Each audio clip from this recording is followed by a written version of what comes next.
þeir alltaf að tala svona, að þessi komið bakslag í réttindi hinsegin fólks út af þessum transmálum að ef það einhver réttindabarátta í gangi ennþá hjá transfólki sem ég til að hafi bara öll sömu réttindi og við þá sko krafan þeirra svo að núna megi konur ekki einar skilgreina sig sem konur. Nei, einmitt. Og þá erum við komin bara í hópa þar sem að í raun og réttindi stangast á. Já.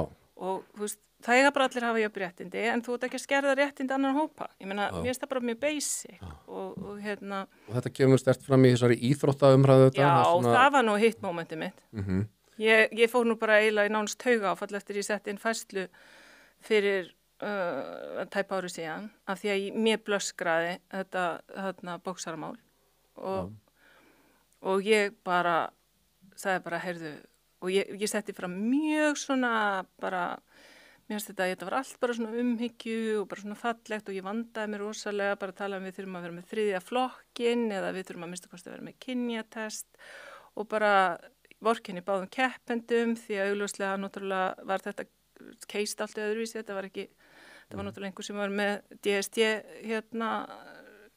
kynenginni og eitthvað svona, þannig þetta var flóknara heldur en bara ef þetta hefði verið transkona, sko.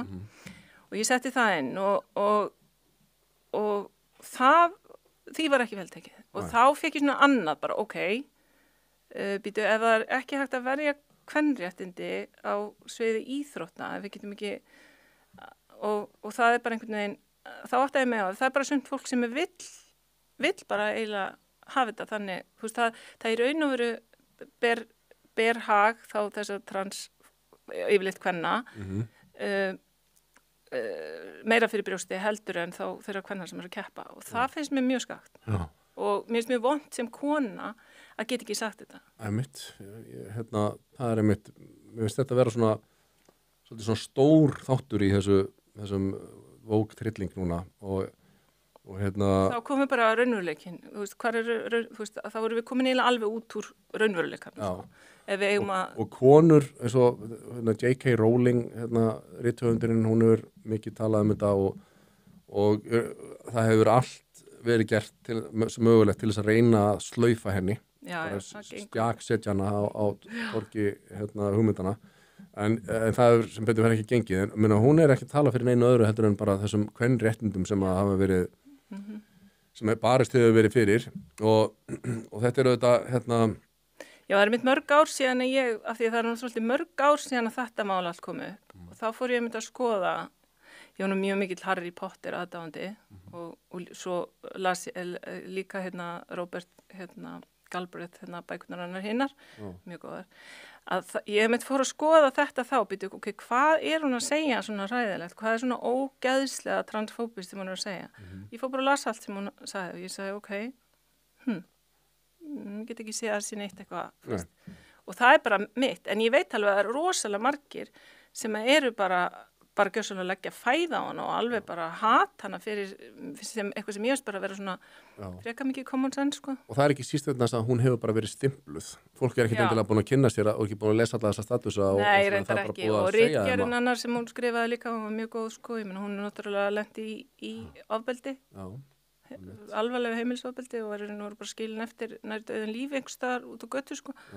Þannig að mig minnir, ég ætla nú ekki að það getur vel verið að ég sé ekki að fara alveg rétt með þetta, en já, þannig að það er þessi stimplar og þessi stimplar eru bara mjög áberandi og núna heima líka, þú veist, Sólveig Anna er eins og trumpisti ef hún segir að Vogue sé stjórnlýtislegt, þú veist, og ég var náttúrulega eiginlega nánast stimpluð transfóbísk með þessum litla statusana sem að var fyrir einhverju tæpa ári síðan og ég tók því mjög illa, sko, ég verð bara viðurkenna ég fór alveg svona bara mjög langt niður og ég bara guð og ég kannski líka svolítið svona þráhyggju pési með margt. Já, bara venjulegt fólk á mjög erfitt með að sitja undir þessu, sko. Já, mér varst bara mjög erfitt einhvern veginn og ég var farin að hugsa bara hvað allir þessi sem haldi mig og nú á þessi nú eitthvað tengdur inn í þetta og hvað, þú veist, ég var bara svona pínu og þetta tók mjög á mig.